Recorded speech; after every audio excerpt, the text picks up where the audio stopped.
Hi, this is Brian O'Rourke. Thank you for joining me today on another edition of the Book of Hope.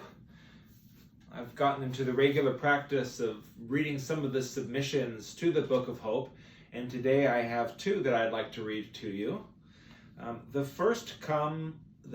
actually got two from one person, from Rita Coulter. She submitted a couple of pictures of framed pictures she has of quotes. So the first one that I'd like to read is a quote that she submitted from Ralph Waldo Emerson. Actually, it's a poem. It's called Success.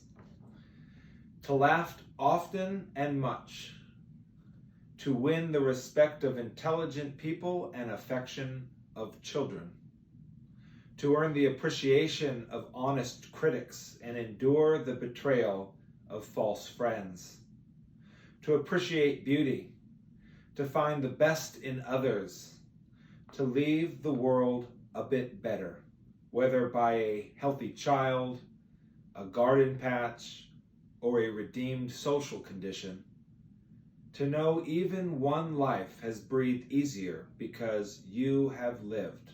This is to have succeeded. I love that. It's wonderful. And the other is a shorter quote that Rita had submitted, and it says, "You are only young once, but you can stay immature indefinitely." I love that, by Ogden Nash. She has these wonderful framed pictures that she had submitted. So thank you very much, Rita. The other submission that I'd like to read is from Jean Bruce Poole, and she writes in her submission, I wanted to tell you that in the 1960s I was involved with a group at All Saints Church called Journey in Faith. It was led by a wonderful person called Bill Rankin. Another one of the priests there, Gary Bradley, told us that we should study the 139th Psalm. I thought it was really good and decided to memorize it. Now, whenever I can't sleep, I say it to myself.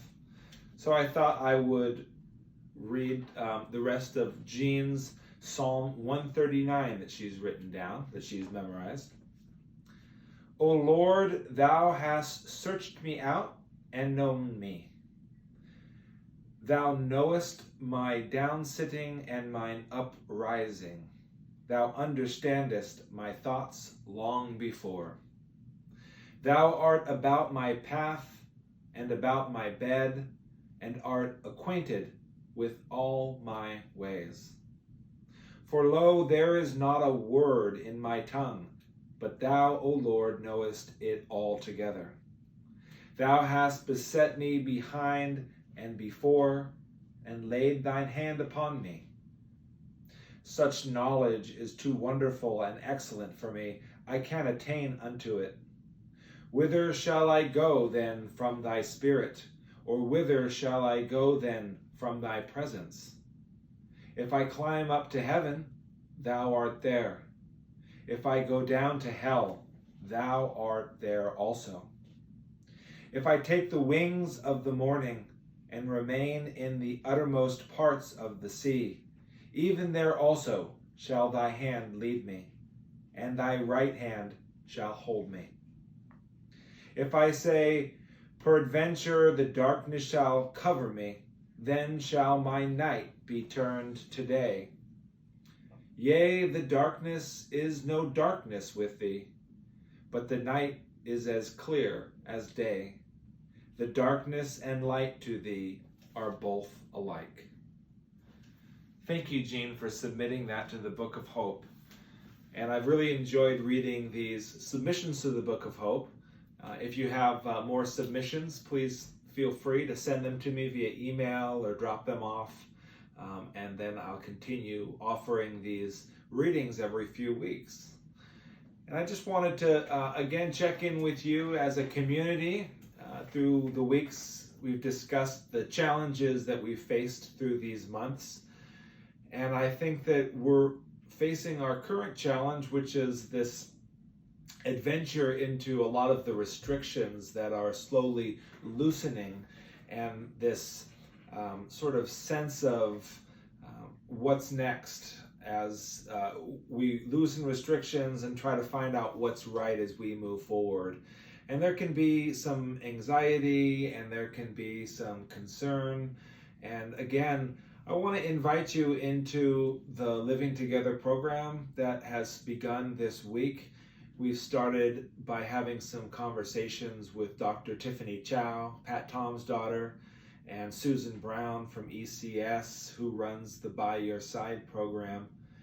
And together we're starting to explore these conversations, and we're starting to see how to best move forward, to both voice the challenges and also just the ways that we're getting through all this, which is, echoed in this book of hope and what we find hopeful as we move forward. So I want to encourage you to participate in that and encourage you to continue the conversations.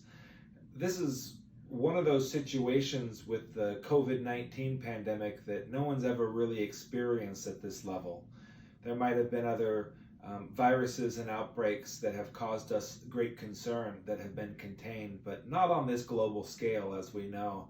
So the right path forward is only going to happen through our working together and our talking together and respecting the differences that we all have. Some are going to feel freer to venture out, and some of us are going to feel more concerned and want to stay more isolated and quarantined in the month ahead.